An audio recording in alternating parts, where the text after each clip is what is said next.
Guild members and guests, please join me in giving a warm Springfield Writers Guild welcome to our very own Jim Strauss.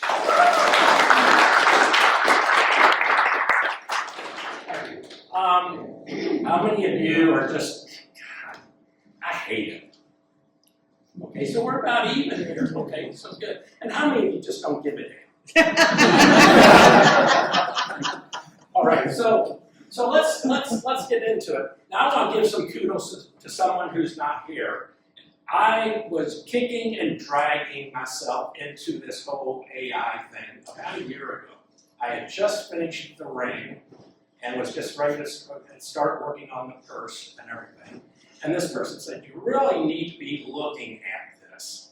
And I said, I don't want to deal with it. I don't want somebody to tell me what to do, okay? And what really turned me around was something that this person sent to me.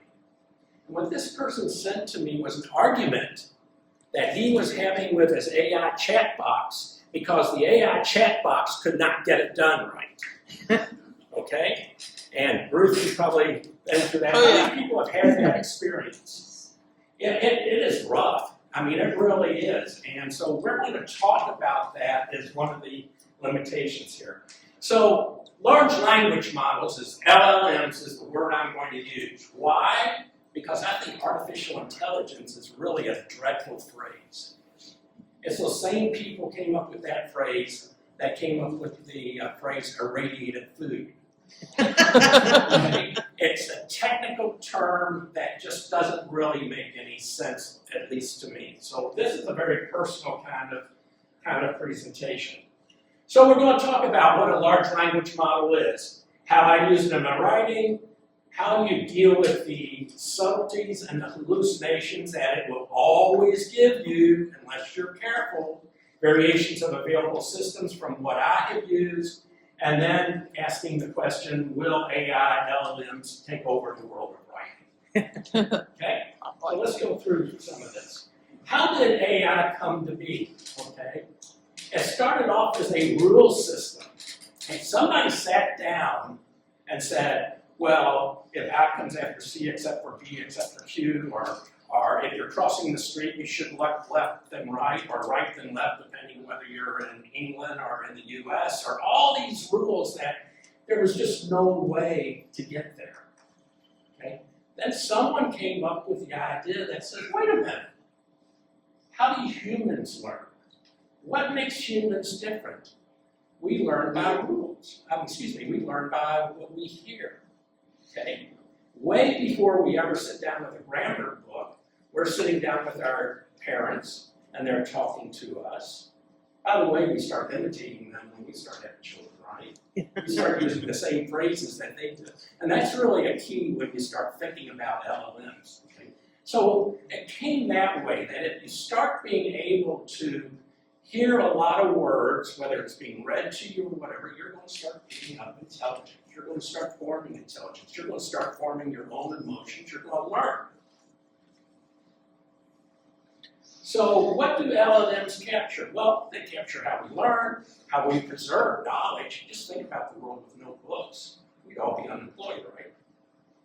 Okay? Think about why we sound so much like our parents. It's what has been fed into us for our first 18 years. And then we start sounding like our roommates and all hell breaks loose after that. Why we mix things up, okay? Because there are certain key things that happen that we get confused with other key things that have happened in our life, okay? And this is very real. This is the hallucinations that LLMs have, is it gets mixed up just as we do. But they do not know how we think yet. They will. I mean, just in the 1 year that I've been using large language models, it really is amazing how much better they have gotten. And that's a learning and an experience. And it's a maturation. It's the same as what we do as humans. So let's get into this. Will it replace us? Well, I'm just going to show an example at the end. We're going to ask Yoda, because he will tell us. And we will also ask John, Paul, George, and Ringo what they think. Will it replace us? Okay? So let's get into it. Okay. Artificial intelligence before was, as I mentioned, a book of rules to define it, trying to build logic into machines in very limited capacity. But we've used as writers for quite a while with writing programs, because it's really easy to say, you didn't close the parentheses, or you didn't close your quotes, or you didn't put the comma here, or there, or there, or there, and around every place that they tell you to put a comma. You Okay, misspelled my it. comma count, since I've started using these writing programs, have increased 25-fold, okay, because not everyone talks that way, Okay, so it really gets into that sort of thing. But it really is ideal for grammar applications, so a lot of us have been using that for a long time, and also maybe something like text style. What made LLMs possible? This is really remarkable. Okay? Computing power increased 1,000,000-fold. Some people say 1,000,000,000-fold, but 1,000,000-fold was enough. It really allowed that if these machines started reading all this stuff, that eventually it wasn't just regurgitating everything out word for word for word, but you could also start accessing certain parts of that. And that's what generative AI is all about with encoder and decoder transformers. Trust me, I don't understand it, but all you really need to know is that it reads the input and understands its meaning and via numerical map, because that's what computers do. And it takes that map and starts predicting the next word, not in group, but one by one by one by one by one. So it goes at it that way. The folks that came out first were ChatGPT. What the hell did the GPT stand for? Chat, everything is the chat box. You're asking everything. It's almost like sending text to each other, is the way you communicate with it. But generative pre-trained transformer, which is what these things are all about, the ability to understand what you're asking it, and the ability that they have built into it to give you things that us mortal men can understand and use. Any questions? I hope not. Thank you. Okay. Well, it's a giant reading machine. It has read everything. It has read more inspiration books than Candy. It has read more mysteries than John Caulfield. It has read so much. It has read basically everything in the world, minus one. It's really, whether you like it or not, it gets all this stuff is fed, and because of the computing power, it has it. So it's read all of this stuff, okay? And now because of the generative and the transformers that we were talking about before, it can begin to access that, okay? It's pre-trained to find patterns. Okay, if you say peanut butter, it will answer a lot of times jelly or cookies or something else. It finds what those patterns are. When someone asks a question, it realizes that they're looking for some sort of answer. If it's a mystery and you tell it's in a genre or something like that, it's looking for those clues. It's pre-programmed to look for clues and suspects and surprises. And it breaks each sentence and thought down into little itty-bitty pieces. And it's this huge computing power that uses all the power and everything, electricity that we hear about, is what really makes this possible. Okay? It doesn't think, though. Okay? It assigns probability to what comes next. If you say peanut butter, it will say, well, it's going to probably be 9 times out of 10 jelly, but it might be cookies 5% of the time, and it might be bananas or another part of the time, and then Elvis comes into it, and the next thing you know, and away you go, right? Okay? Its thinking is basically black and white. It finds and reads patterns and remembers those patterns as numbers. It uses those numeric patterns then to provide statistically, in its own mind, statistically, I am correct if I am the AI or the LLM. Always statistically correct, not always empirically correct. Okay? Because it will misread some of the nuance of what you may be looking for at a given point in time. And this is where those errors start coming. what I found early on was it did not understand nuance. I have characters.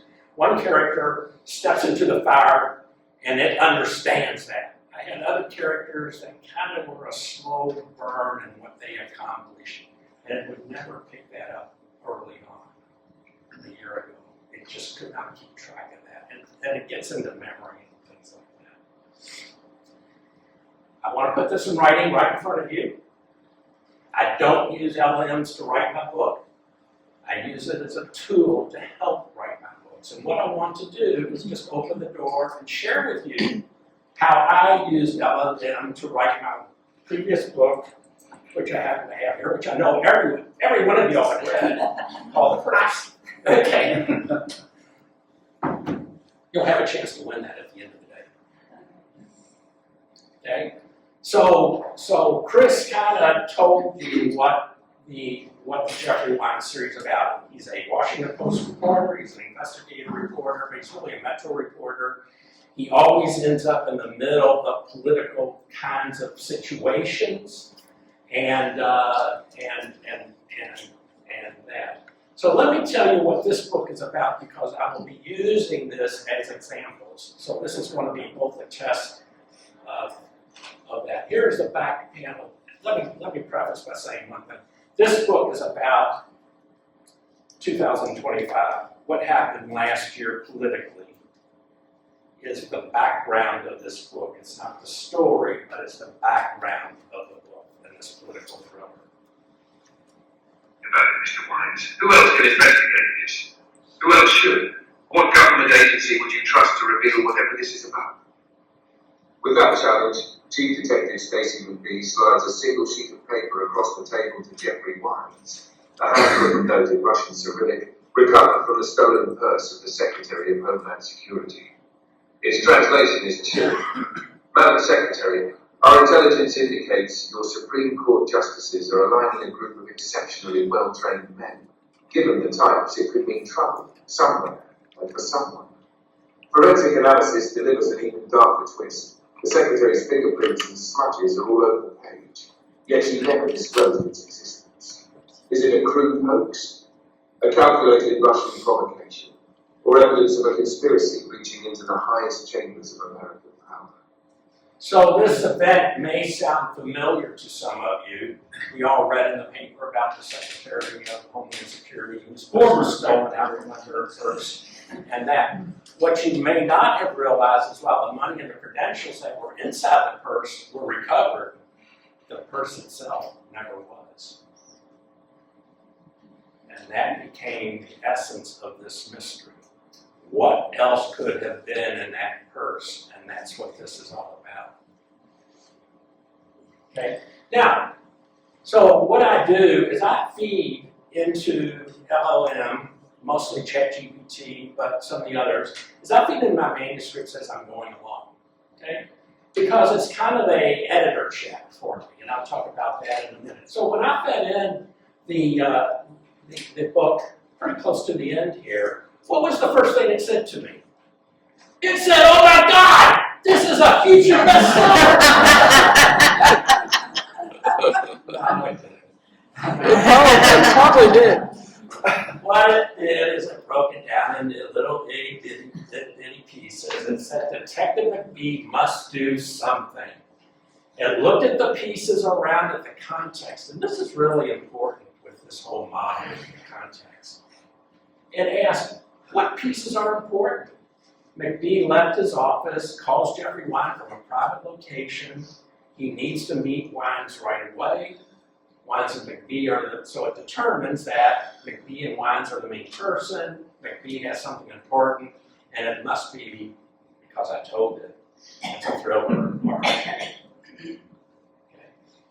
It kept track of those important story clues that hit its radar. Again, subtlety was not something at the time that it was very good at. It determined what were the important parts of the story. And it created a rough story map. A reporter, a stolen purse, Russian interference or something unknown as the stakes, its tone was tense, a genre, and I tend to write those that read my stuff. It's very staccato. My writing is very staccato, loaded with a lot of dialogue, but it's pretty quick. There's not a lot of other things going on there. So here's the amazing thing about LLMs, okay? Whatever you ask this brilliant artificial genius out there, whatever it answers one word at a time, and giving you a response and by predicting the next piece from what it has read. LLMs are pantsers. Seriously, they're pantsers. They're not planning what they're going to tell you. It just comes because everything has a relevancy, A to B, a percent that this is what the next word should be based on everything it is looked at. That is both good and that is both bad, and that's part of it. It broke it down into Jeffrey Wines and Stacy McBee. The Russian note important, what's behind the note, why is the note being kept by the Homeland Secretary, and why are the Supreme Court justices being implicated in this, which is what the real mystery is. But always beware, it doesn't read all of it. So when you load it in, even though you may ask it to, it reads some chapters very closely, it applies the database and makes assumptions, thus, it will initially assume the direction of the story from its fast readings. Okay? It will say, oh, I read this story before, I know all about this, and it will run off and start putting that in. Even though it has told you that it has read the whole thing, or you have instructed that it has. And what it does is it looks at established tropes that are out there. So it will think, okay, the book starts off this way, so this must be the rest of the story, and then they read the last pages and that sort of thing. This is where it gets into trouble, particularly when you're feeding into it original material. Because hopefully you're not writing the same old tropes. Hopefully you are creating a new twist that hopefully LLMs have not seen, not at all, but very often. Okay? Because it's probably seen everything sometime just by the vastness of its reading. Okay? It looks at things that are common, common character interactions, but when it reads original work, it will finally, if you call it on it, will reread it. So I want to share with you the kind of conversation I had with it. And the reason I'm doing this is because that is what made me most comfortable about trying to use these models in my writing. Okay? I thought it was just going to force it down my throat. There wouldn't be anything I could say. It wouldn't listen to me because they're not that at all. They're actually pretty damn polite. Oh yeah, very. They are. I mean, it's amazing. So let's get into this. Now, what did they do? Well, they didn't develop or create my storyline. They didn't write any of the prose except one little space that I'll show you. They didn't define any of my key or my minor characters. I was writing Jeffrey Wines way before they came on the scene, and they don't imagine any of the individual scenes. But it did assist me in these areas. It helped me create the cover artwork, okay? It helps me in what I call research and enlightenment, okay? It helps me not only research it, but better understand some things that I may not be normally able to understand, because you can have a dialogue back and forth, ask a question as if you were standing in front of somebody. So I use it as a law professor in a box, because I can't call a law professor at 3 in the morning when I'm doing my writing and say, can you tell me about this or that, and then later on call them back and say, I just thought about something else. Okay? I use it to tell me about cryptocurrency and blockchains and how to come up with something plausible to cheat it. It highlights unexpected story outline ideas for me by accident. And it becomes my personal editor on call. It helps me develop some authentic language when I'm just not able to do that, confirming the essence of both the storyline and my characters. Because I'm a pantser, and I'm not a very well trained one. Okay? I kind of feel my way along as I'm writing, and characters begin to surface, and I kind of keep track of them, but I don't always keep track of them in an English major kind of way, okay? The word protagonist, I will never refer to any of my characters as the antagonist and the protagonist, and those, I don't think that way. I think about a person in front of me who is moving through their life and the storyline and that. But its training is it puts those things in line and it helps you understand when you may be going off or may be leaving something out. Okay, the artwork for the cover is for the Russian note, understanding Cyrillic lettering and typography, because I never lived in Russia, I don't speak Russian, I don't read Russian newspapers and that sort of thing. So I said, tell me about Russian script. And so it showed me newspaper type with all the accents and that, and then the block letters, the more formal block letters. That was important if you're having a note that's Russian as a central part of your story. It translated my note that I wrote, the Madam Secretary, our intelligence indicates. It translated that into Russian and into Russian script, and eventually put it into the block letters for the note. Okay? But I learned something in the interface with it, and this is what I love about the serendipity that sometimes you will run into as you're dealing with these large language models. Okay?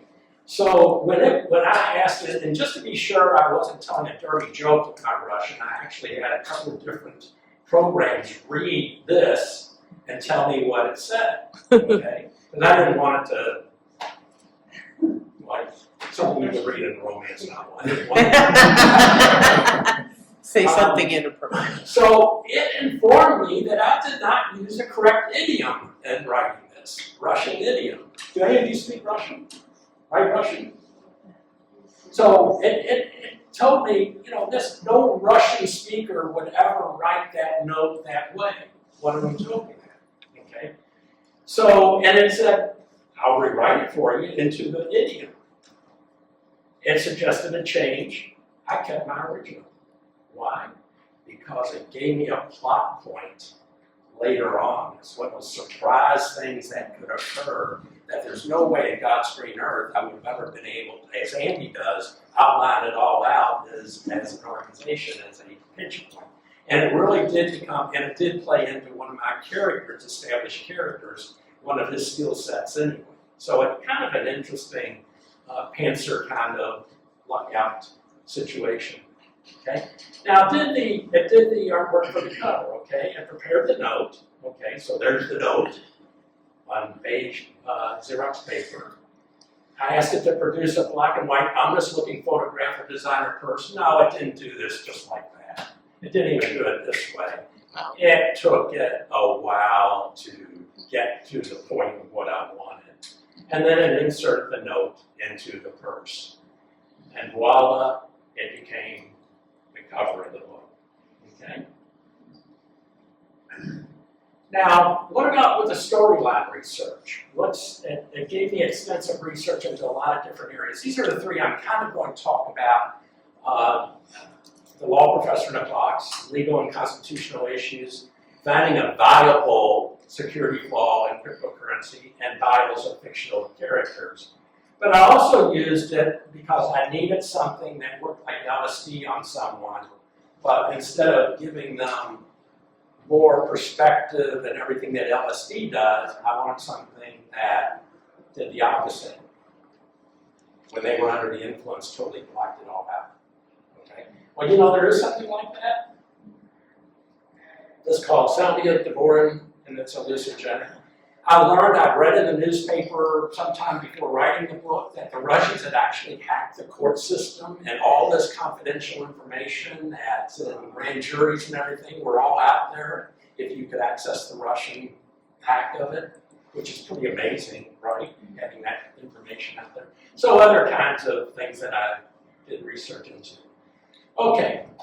So Jeffrey Wines comes to this note. It's given to him, talking about that the Supreme Court justices are already complicit in doing something that they should not be getting into forming their own army, basically, okay? So he wants to understand why they have been ruling the way they are doing it in 2025. They were doing a lot of different states, they were making unpopular rulings and that sort of thing. So it asked it on that, and so this was kind of an interesting back and forth with the chat box on some constitutional law, okay? And what it came to, though, is this prose, okay? This clarified a lot of things going through my mind. It's not that the president can't control illegal immigration. It is clearly within his constitutional authority. But can he empower other executive departments to arrest and detain suspected undocumented immigrants in broad dragnets that deny them their right to due process? Similarly, it's not that the president can't act to make the government more efficient and effective, but can they arbitrarily cut departments, programs, funding and staff that are authorised by earlier executive decree and precisely funded by congressional oversight and control of the country's purse? Is this why congressional tax returns are being released and why Connor is going public? This little mind trip made me appreciate the tightrope our Supreme Court is walking. Its rulings cannot limit certain executive and congressional powers, but they should weigh heavily on the constitutional legality of its actions in exercising those powers. So what's interesting on this is that it's going back to the first Supreme Court case, Marbury, which was really set them up, and how they made the decision that they made.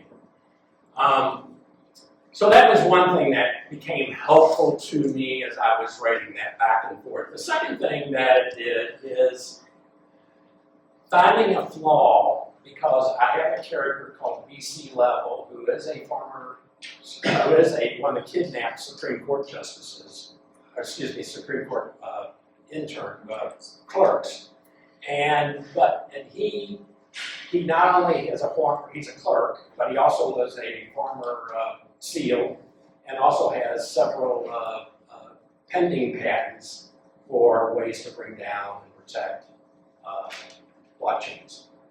Okay. Obviously, I don't know how to do that. Okay. So I started getting into at the very beginning, how do blockchains work, how does cryptocurrency work, what are the differences between the different exchanges and that sort of thing. And what I learned, I put into this probe. Brilliance of BC's approach. He is not attacking the whole blockchain or crypto industry. He is not trying to blow away all $3.6 trillion of it. He has found an entry point a few specific exchanges employ by design. Some will argue it is not totally copacetic. He is exploiting something called centralization risk, which means he is manipulating the POSA, or proof of stake authority, which applies ownership to transactions. And he has discovered one very high profile yet smaller chain that has a uniquely small number of active validators where he can influence the outcome by literally rewriting a recent part of the chain to freeze, reverse, or correct a smart contract.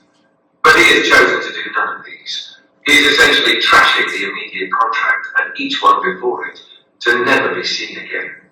So what BC is actually doing, he's not trying to steal the money. He's trying to vaporize it. Okay? His approach is that. Now I showed this to a neighbor of mine who actually worked for a number of years on the trade magazine that covers blockchain and cryptocurrency and that sort of thing. And he read that, he said, "Where'd you find out this information?" I said, "Well, Matthew, I did it this way." And he said, I don't know how to bring it down either, but that is probably the most viable thing that I have come across in a very long time in reading this kind of stuff. Again, it probably wouldn't work, but it might work just to bring one coin down and then scare everyone else. And he said, the thing you need to understand too, which became a plot point because I'm a pantser, is he said, your big banks that have big investments in crypto and everything, they are up on the black web all the time looking for these sorts of things that can happen. Because if they sense that something's going to happen, they're out of it. They sell off and do those sorts of things. So it's kind of an interesting exercise. Other area where I use it is bios of relevant characters, okay? I had a character who is a congressman from Kentucky. You may have heard of him. He's in the news a lot right now. And Look here, Mr. Wines, I'm an MIT graduate, both under and grad. Have degrees in physics and engineering. Have invented and patented things. I'm not just an asshole, I'm a really smart asshole. See, you probably didn't know that. Why? Because no one wants to give my extreme conservative ideas any credential. so what, again, was one of those surprises that came out of it was, this is Thomas Massey of Kentucky, who won't be a congressman next year. And I read a lot of newspapers every single day, and never once saw what the man's background was. And the reason why is both sides, neither side liked the guy. The conservatives hated him, the liberal side hated him, so nobody was going to give him. I didn't read it until after he lost the election that he actually had those sorts of credentials. I always thought because he's from Kentucky, my home state, he's probably some bumpkin from some, but no, he actually pretty accomplished individual. Okay? And I use it for editorial development, okay, using these systems. It's my editor on call, and I used it for developing dialogue with characters, confirming essence of storyline, and learning about my characters, okay? I have a character there named Marvin. He is a confidential informant, okay? Now, Marvin is never on camera, he's always alluded to, okay? And even Stacey McBee doesn't know a whole lot about him. So Jeffrey Wines calls him in and says, the only way I'm going to work on this is you let me talk directly with Marvin, okay? So I'm sitting there and I'm going, Marvin can't sound like everyone else there. And what's really his background? And so I created a guy that loves doing scams, but being on the legal side of scams, because he's very wealthy, he's very British, and he says going to jail would be no fun, so I'm going to work the other side to scam the scammers. So he's doing that. Now, I wanted him to sound really different, okay? So I had originally written, and there's about 300 or 400 words here. I came to DC about 5 years ago, came across a fraudster by the name of Chester Lundgren. The guy specializes in duping important people who are trying to look good in new positions, corporate officers, So I could have watched every BritBox movie that they have, as you do, Jim. Or I could have watched The Crown another 16 times, and I could never have picked up some of the language nuances that that one of the systems gave. I arrived in Washington, D.C. some 5 years ago, as it happened. It was during this time that I crossed paths with one Chester Lundgren, a consummate fraudster, if ever there was one, whose particular knack is hoodwinking those freshly minted in positions of consequence. Corporate bigwigs, government mandarins, and even the newly crowned heads of charitable organizations. Frankly, he's as slippery as an eel and ruthless to boot. So basically, it took what I had written, again, about 500 words of his testimony to Jeffrey Wines and his editors and everything, and put in some words that just give him a very different sounding voice, so he's not sounding like everyone else in the book. Okay. Here is a big deal, though. I wrote the book and I fed the whole thing in, and because it doesn't take off all the subtlety, it comes back to me and it says, you know, you never really exposed why that note was written in the first place. They know it's no longer a Russian hoax, okay? They know where it's coming from. But you never precisely told me, the reader, what it is. So it gave that to me, and it gave it to me in a very thorough way. It said, since you have a journalist protagonist, let him do the reader's thinking. Investigative stories shine when the reporter connects the dots. He could realize she wasn't trying to protect the court. She was finding a way to poison the court, which is a really key thing. So it added that into it, which kind of even though you may have picked this up, having Jeffrey Wines then articulate something like that at some point just puts a bow on it. Okay, just finishes it out. Okay. It also helps me understand the role that certain, because I just go from scene to scene, right, and that sort of thing, and I don't really always pick up some of the nuance that I've written into my characters. I haven't been able, I don't label them. Okay, I just don't, like as I said before. Okay, so Bev Wines is Jeffrey. Now, Bev, in the first 3 novels, didn't do anything more than roll over in bed when he gets out of bed at 3 in the morning and say, have a good day, and that. She really had a role. In book 4, The Ring, she had a big role, okay? She really began to understand the story. Now, she's an interesting character. She becomes the moral compass of the story.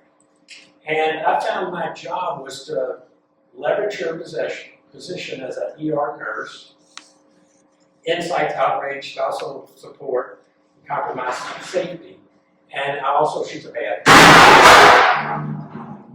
And she's always packing a gun. Okay? That was supposed to happen just a moment. Okay? So it really told me, as I kept feeding these things into it, is remember that if she's the moral compass, have her speak up at certain points. Okay? And so it just helped me in the development of that character. And I would say, just as an editor would do, that you could call anytime you wanted to. Now, this BC level is the other missing law clerk. There's 2 that were kidnapped, okay? One was James Connor, and the other is BC level. Now, BC is interesting. We learn he's a former Navy SEAL. He has computer security patents pending. And they nicknamed him BC because he's a giant of a man. He's a Jack Reacher kind of physique.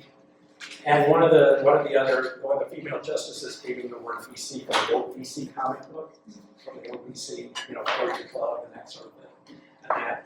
My original inclination, though, as I was writing it, was to have him resurface in real time, come on camera.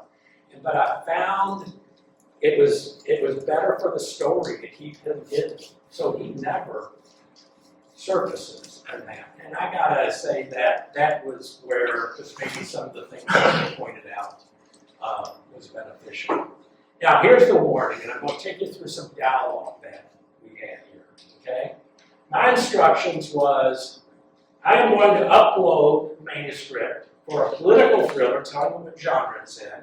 I want you to carefully read the entire manuscript and provide first an overall summary of the chapters, and then chapter by chapter. Here it is. Okay. I can do right now. I've been able to read the full opening stretch of the manuscript, and then jump to a series of later windows across the rest of the book through the search tool.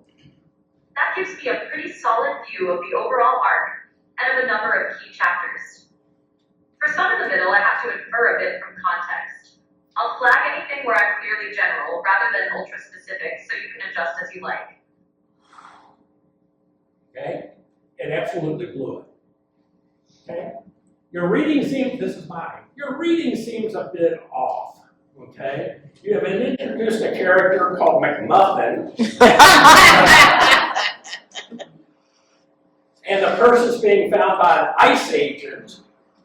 Not true, and that Nance is not the Secretary of Homeland Security. She's a fellow nurse with that. So it obviously just blew it. Now, let me just throw out, because y'all were kind of chuckling at the name of the book, How Mrs. God Now Created the Universe. When I first started using this, it conflated this again. I forget which book it was. Well, it must have been this book. It must have gone out and found Anthem Strauss and found that Anthem Strauss had written How Mrs. God Created the Universe. And it starts feeding back to me a scene where the president and Mrs. God are having a discussion. I kept the dialogue because it was so darn funny and so unique that at some point I may just write it. I mean, because it wasn't funny. I mean, its hallucination was totally drugged, Yep. You couldn't make it up. So it read this, okay? You're absolutely right. Absolutely right to call me out, and I'm glad you did. I mixed real details from your manuscript with my own inferences and genre habits, and then stated those inferences as if they were facts from the book. That's on me. Candid. 1. I read your book through search windows, not as a smooth, linear read. The final tool showed me chunks like the ones I cited above. I bounced around to build an overall picture quickly rather than reading page 1 through page 400 in order. 2. Where I had gaps, I filled them in with genre expectations. For example, high-level political thriller, plus DHS, ICE, and the Supreme Court, and my brain happily invented connective tissue. So, Secretary plus DHS credentials became Secretary of Homeland Security. Then I sloppily attached that to your character Nance because she is involved in the later shooting scene. So what it's admitting here, and the beauty about using these models is you ask it, why did you make the mistake? And it doesn't hedge. No, it'll tell It's you. pretty forthright. It will tell you, it will tell you, where did you get, if you ask, where did you get this? It will always tell you how it did, because it's so logical, it's so cold, and so non-denying, and, it's just, it's a machine, okay? So, I didn't clearly separate, this is explicitly stated in the manuscript, from this is me inferring or guessing between scenes. I then wrote those guesses as though they were canonical. That is exactly what I should not do with a working manuscript, where the details really matter, especially when you're asking for things like a chapter-by-chapter summary or back cover copy. so it's being pretty straightforward there. And so if you correct it, and again, what I said at the very beginning of this talk, the thing that turned me around on even thinking about using AI, large language models, is the fact that you can have this dialogue, that you can correct it, and that it can tell you certain things, and you can agree with this thinking or not agree with this thinking. Okay? What I will say to you is if you do this, is no one knows your manuscript better than you. It's a tool, it's not a master, challenge it often. And if you're not sure of the information it's giving, run through, reload it all again and ask it then. Sometimes its memory stacks out and it really gets very confused, and in those times you just shut it off and start all over with it because there's no way to correct that. Okay. Here's some other things I've done with LLMs. I asked it, so my staccato thriller writing, okay, I asked it to rewrite my thriller, The Ring, or actually the first few chapters of it, as literary fiction. Not as a thriller, not as my staccato, but I was just curious on what it does. So it's actually pretty interesting, and it's a pretty interesting exercise, because you might, if you're writing literary fiction, you might say, why don't you rewrite this scene as if it were a suspense thriller, okay, or a newspaper article, or something, just to start getting a different feel for it. Just slips the burner into the left pocket. So my language going in is the guy is on the scene, he's about ready to blow up a column of concrete and everything. He has two phones, he has a burner phone that he looks at and sees a message from somebody, one of three people. And then his other phone is his turned off cell phone, his regular cell phone. That's all I say. You ask it to write it as literary fiction, then you get. Just slipped the burner into the left pocket of his coveralls. His real phone, his life, or the electronic sketch of it, was powered down and zipped into the opposite pocket. He had learned in the past months that a man could divide himself this way. Husband and father on one side, conspirator on the other. So it gets what literary fiction does. Right? You all write literary fiction? Yeah, it gets more introspective, it gets more emotional, and nobody just fries an egg with literary fiction. You build the stove and the pan and that. And so the exercise there, though, I found kind of interesting because it does say through its verboseness is there the opportunity to give just a little bit more about the character in your pithy staccato thriller writing. So just kind of an interesting exercise. And then the other thing is I used it to create chapter illustrations for the Mrs. God book several years after it came out. And as maybe Ruth can attest to, anybody that has asked it to do illustrations, you either have to be on Valium or have a very good whiskey, because it will make the same mistake and dumb mistakes as you're trying to take a theme, a single character, across different scenarios on that. The funniest is the last one there, that's Mrs. God. But for some reason, I kept wanting to put the apron on Mr. God. Why? I don't know. Somewhere I did read something about that. So you gotta have a lot of patience and that as you're doing that. Will large language models replace authors? My answer is this. Yes, it will. Absolutely, it will. The poor, predictable storytellers. It will replace those, okay? Or as I like to call them, the cover bands for their genre, okay? The ones who are just repeating things that they've already read, same plot line, same that sort of thing. So it will replace those folks, my opinion, okay? They're really incapable of creating something new, unique phrasing or completely original storylines, character quirks, or even recognizing them. I have a very quirky character and it has trouble with her. They're designed to steer you towards a norm, because that's what they've done, is they've taken all this reading and they have created some of their own normative rules, that sort of thing. That's not to say they can't give you some insights, as you can see they can, but sometimes it's not the direct question that you're asking. Okay. So I want to show an example of this. Okay, we're all familiar with yoga. Okay, the unique phrasing of the character. Father's Day it is.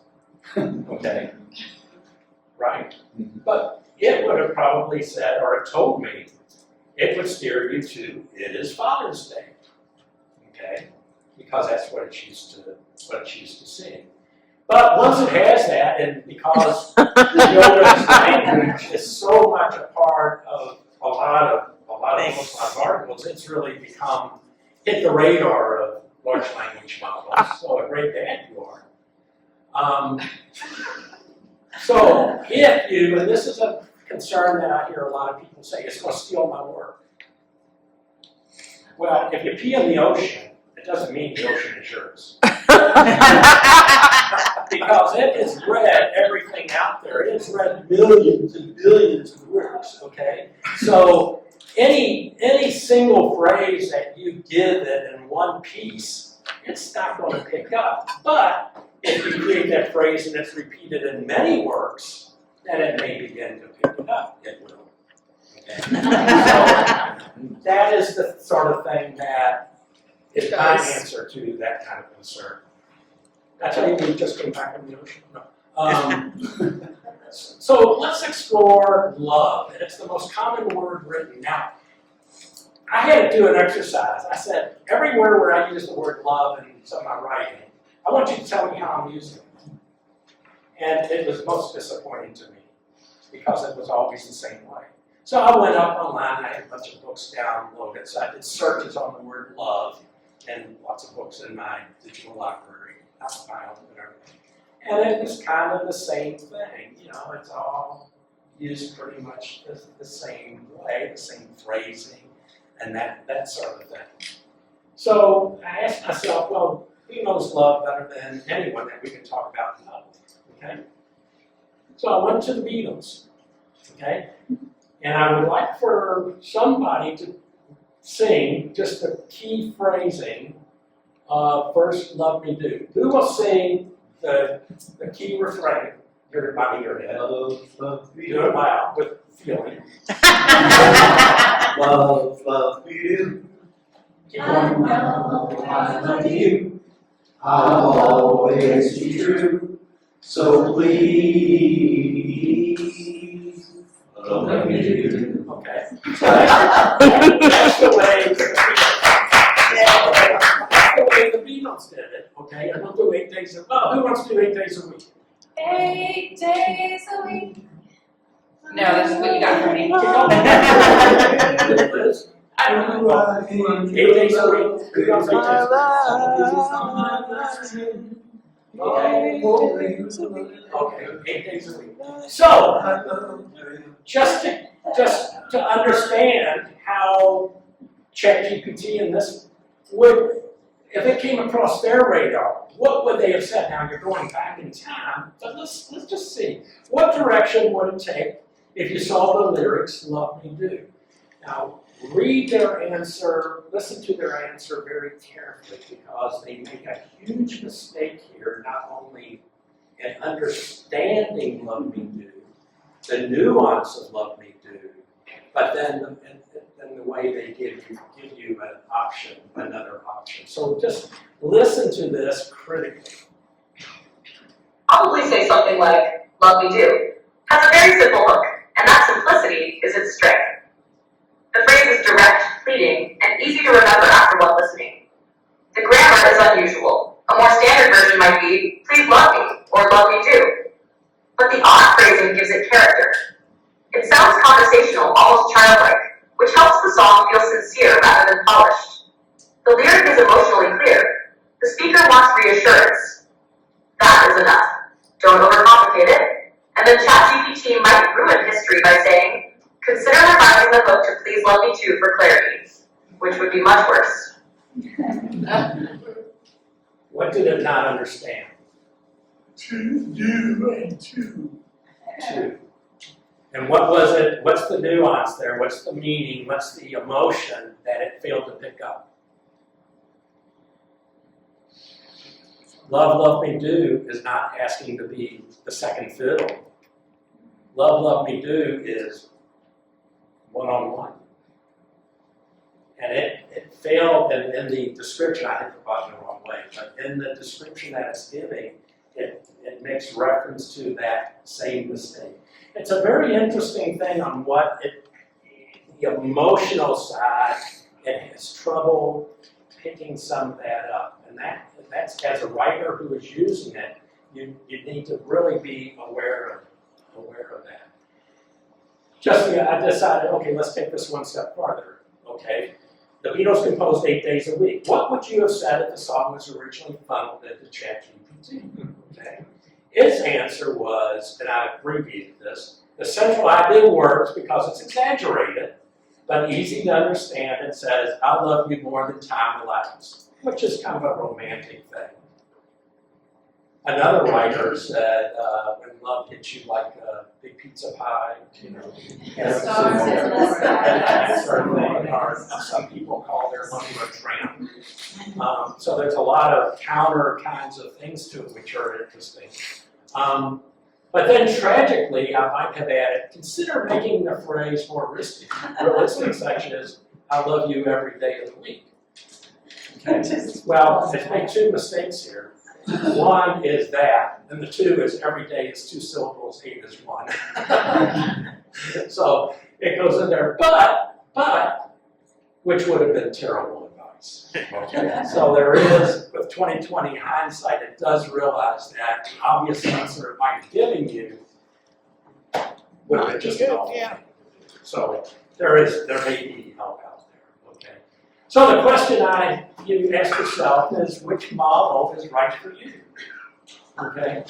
And here's what I found. I found Chat was good for general research and input. Okay, it's very, very broad. I found Jimmy part of Google search. If you're doing research, it's great.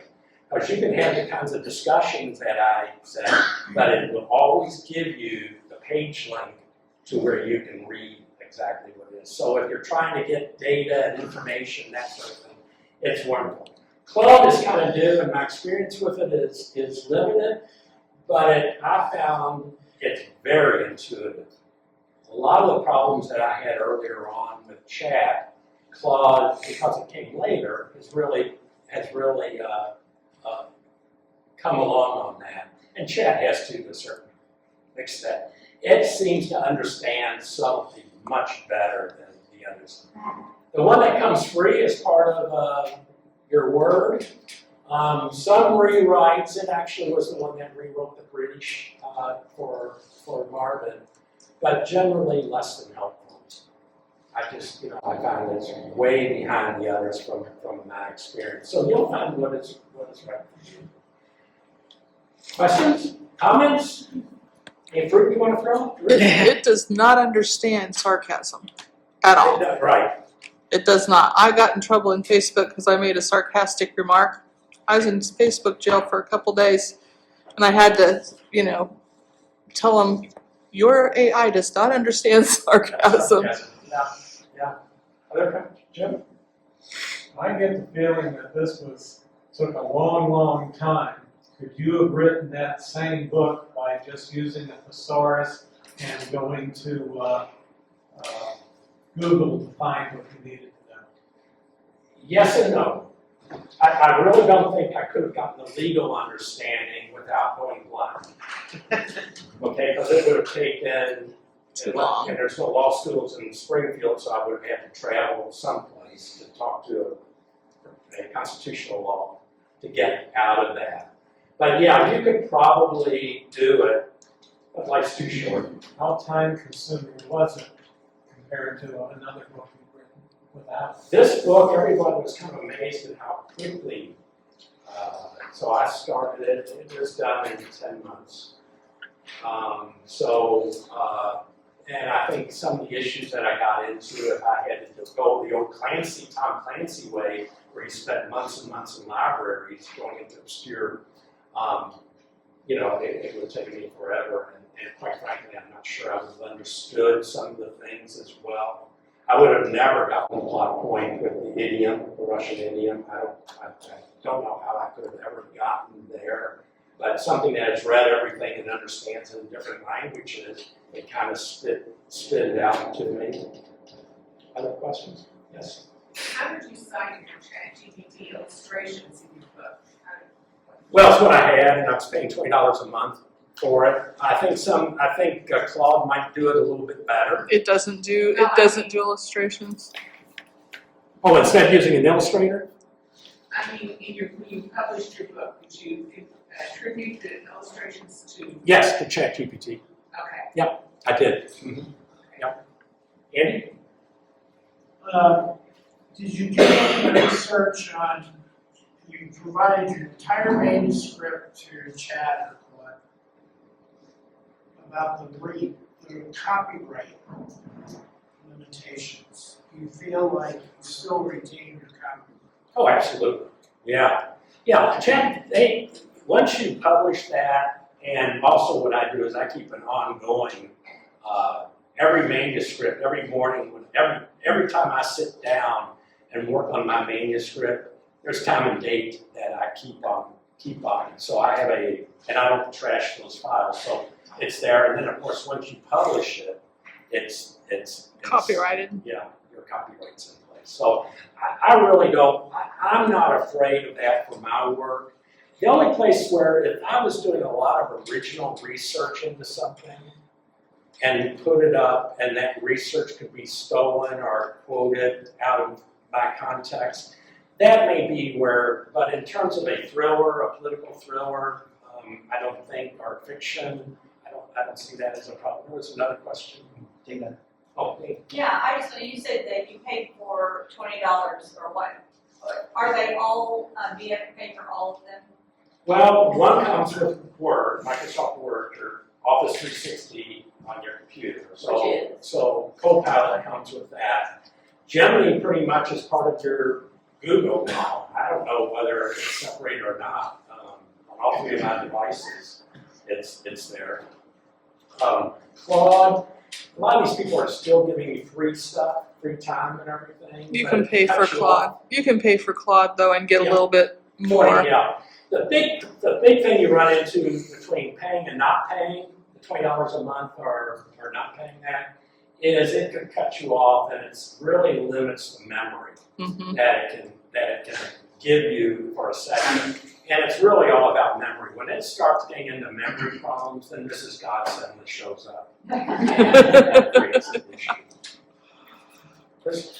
Just to comment on the best description I've seen, I just saw it yesterday, where it was a description of what AI is, and it's important to remember, is like you gave the reference of where it's pattern recognition. And it's like if we came in here and tried to decipher Chinese symbols and interpret what those symbols mean, and then going through and trying to figure out what those symbols mean, but none of us speak Chinese. But somebody asked us, and we said, oh yeah, I totally understand Chinese. The tools that you're using, you know, when you say peanut butter, what comes next? Sandwich. ChatGPT, Gemini, Claude, Copilot, none of them know what peanut butter is. They don't know what a cookie is. They don't know what jelly is. The language things where you have, it doesn't know what any of this is. It doesn't know what a piano is.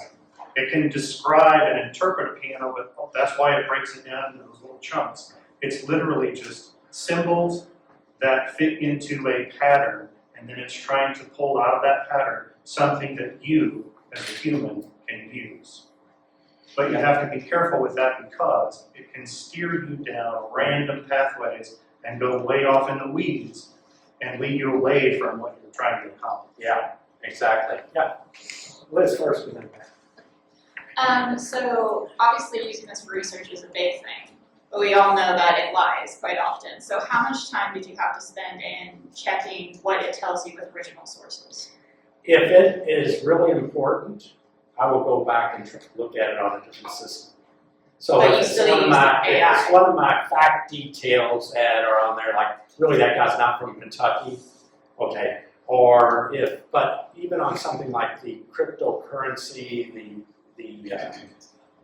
something that sounds valuable, I didn't go back and recheck. Well, there was no reason to because I was making it all up anyway. But if there's a factual kind of thing, then I will go back. So one of the things that in my discussion with the law box, law professor, was my question to it was, how come the preamble to the Constitution and the Declaration of Independence are never part of any Supreme Court opinion? Anybody know that they weren't? Never are. They never are. And Why should they? Huh? Why should they? Why should they be? Well, they're kind of the, they Founding I feel they documents. should be because they're kind of, they are the mission statement for this country. Okay? They are the mission statement for the country. So it actually gets into an argument on why are those things. So Scalia came across a quote by Anton Scalia, and he actually is quoted saying, while they're not, they absolutely should be foremost in the justice's mind. So maybe he just answered your question, I don't know. Yes? Is it because we, the United States Corporation operates the British Admiralty law? Since the Constitution? Very well could be. Since 1871. Yeah, could be. Yeah, I don't know. Yes? It's my understanding that if you subscribe and then you drop your subscription, you lose access to anything you had entered in there. Well, that I don't know, and that's the reason I haven't shipped it to Claude yet. Because even though I have copied all my chats with that, and I probably would not lose anything, I don't know whether those will go away or not. That's what ChatGPT tells you that it will. Yeah. Not Claude. Yeah. Yeah, you stop your subscription. I'm glad you lose pointed access. Yeah, I'm glad you pointed that out. I use the free version and I have every discussion there. I mean, I do get cut off sometimes. Yeah. Mhm. Say, Time-wise. Tomorrow or whatever. Yeah, but everything I've ever used is saved. But if you transfer it to, if you subscribe and you transfer that into your subscription, you have to continue to subscribe or you will lose access to it. I don't subscribe to any of them. I use the free. Yeah, I do get a lot of good stuff, Tammy. Have you ever had it refused to answer any questions? Well, actually, I find it kind of interesting. Yeah, when you asked it to do something that's on a copyright material, like give me a graphic that is similar to Peter Max. It will say, we don't do Peter Max, that's copyrighted material. So it will give you that. In my last book, I was asking it for statistics on child sex trafficking. Oh, okay. And so I was asking it for the world, and I narrowed it down to UK. It wouldn't give it to you? After a few times, it Yeah. says, I'm not comfortable in giving you this answer, please ask another. Yeah, because it's seeing those words as that, yeah. It's, what I found when it was doing the literary fiction of, I was curious what would happen. I have a love scene in there between two of my characters, okay? She seduces him. And it breezed right over that. So I don't know how literary fiction normally handles that sort of thing, but it was literally the veil like this, opening and closing. Yes? I use a Google search bar, and it works fairly well because it had the AI built in it now. And I was able to get to the Internet Archives to get to primary sources.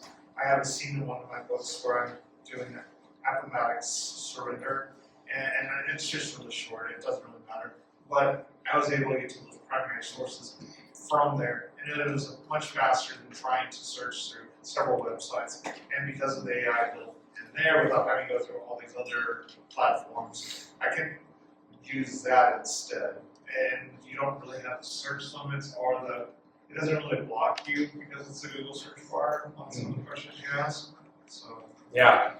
Yeah, I mean, it's a tool, yes, sir. Do you mind putting up that prior slide once more with the different programs are best for? Thank you. So I asked it to make a quilt block for me that would be good for if you were going to make an outer space quilt. Well, it gave me one. And so I asked it, well, where did you get that from? And it said, oh, it's original, but it says it will not work. Yeah. He says, so don't try to sew that because it will not work. That it actually would even give you that. Yeah. Yeah. A lot of times you can ask, where did you get this information? It'll tell you if it made it up. One or two questions for Yeah, just one, I use the ChatGPT as a tool, as mine too. It's just give me ideas, and then sometimes I don't like it, or we're the boss. It's not. And then the other thing is, in my settings, I can choose whether I want them to use my writings for a key there. So, you have the choice whether or not you're going to put this out for the world, whatever. I just want to keep it private. I'm not private as it is. I'm going to trust it. Anyway, it's a I think that's, the thing that I found that it does do quite well is when you feed in a manuscript, it picks up your style. Yeah, it And does. so when it makes answers to things, it will match your kind of style. So like where I had to rewrite for the Brit, it didn't totally replace the style, it replaced the words. One more question? Well, thank you very much. I had one more question. Some of you all said, I don't like AI, I don't like large language models. Is there anything here that changed your mind and how you feel about it? Nobody has something you might read and like to hear more. Of course, I'm looking forward to it. Okay. Anything else? I'm considering experimenting with it now because of what I like, the quad appeals to me because of the subtlety and. I use them and I hate them. I mean, I just It go away. it's a love, it truly is a love hate. Yeah. But wasn't your word processor a love hate when you first started using it? Yeah. I did as an experiment, having it was ChatGPT, I believe, have it write a short story about a thriller about 3 family dogs taking over the family unit and making the humans, less than. It was horrible. Yeah. I don't know if anybody could use it to write a story and sell it because, there's still, you gotta have the human element. It's a good tool.